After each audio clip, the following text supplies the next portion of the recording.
Okay, let's test our drive shafts.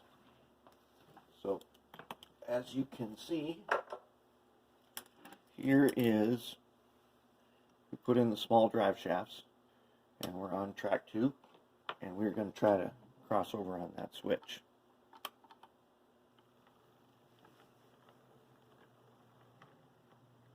Look at that, with hardly any weight. Oh, yeah, definitely, with hardly any weight. Let's come on back.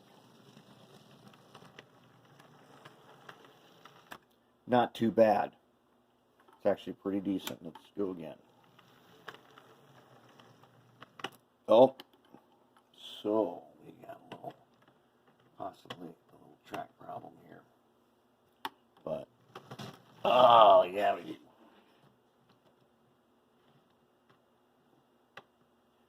Let's see here. Okay. We've eliminated the wobbling. And like I said, these things are super lightweight. So what I did was I added a bunch of weight inside the shell. So let's see what happens when we put the shell on. And hopefully, oops, maybe we should put it on facing the right way, like that. Now what do we got? Still got a little bit of wobbly, but it ain't bad.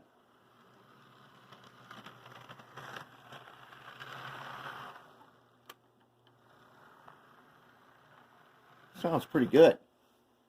I'm gonna have to call that as being good to go.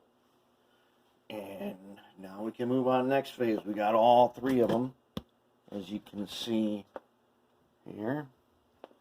Everybody's ready to move on. The next step is going to have to be couplers. And on these, couplers can be very tricky. But, there she is. Getting ready.